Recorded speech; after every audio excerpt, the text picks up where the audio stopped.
ওইখানে বসার স্থান আছে, আমরা মেহরবানি করে বসে যাই। কেউ দাঁড়িয়ে থেকে ছিলেন শহীদ রাষ্ট্রপতি জিয়াউর রহমান।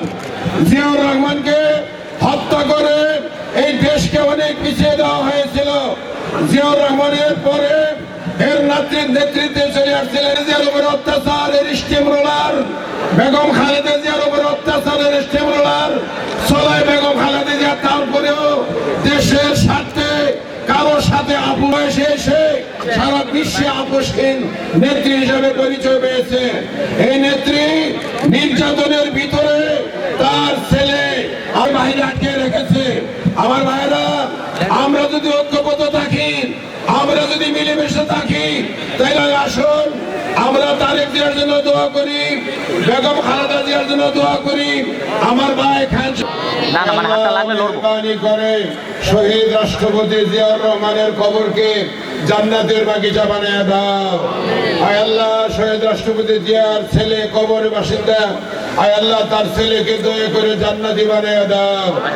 আয় মেহেরবান মাওলা, আমাদের নেত্রী বেগম খালেদা জিয়া, আয় আল্লাহ, ও আল্লাহ আমাদের সৃষ্টিকর্তা মহান আল্লাহ, আজকের এই দোয়া মাহফিলে হাজার হাজার তোমার বান্দাদেরকে নিয়ে আজকের মোবারক দিন জুমার দিনে জমি তাকে নেক হায়াত দান করে দাও। আয় আল্লাহ তাকে রূপ মুক্ত করে দাও। আয় আল্লাহ তাকে স্বাভাবিক জীবন দান করে দাও।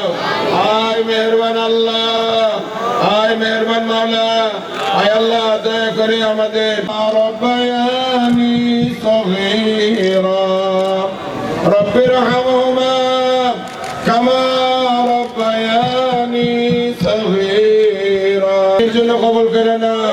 আয় আল্লাহ দয়া করে খান সাহেবকে নেক হায়াত দান করে দাও।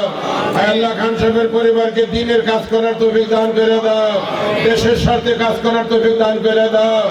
আয় মেহেরবান, আয় আল্লাহ দেশ নেত্রী বেগম খালেদা জিয়াকে তুমি নেক হায়াত দান করে দাও।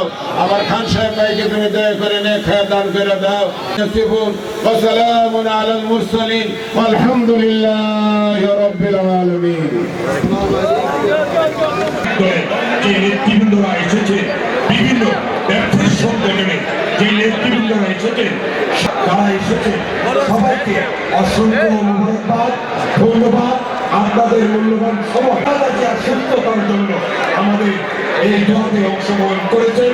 আমরা আপনাদের প্রতি কৃতজ্ঞতা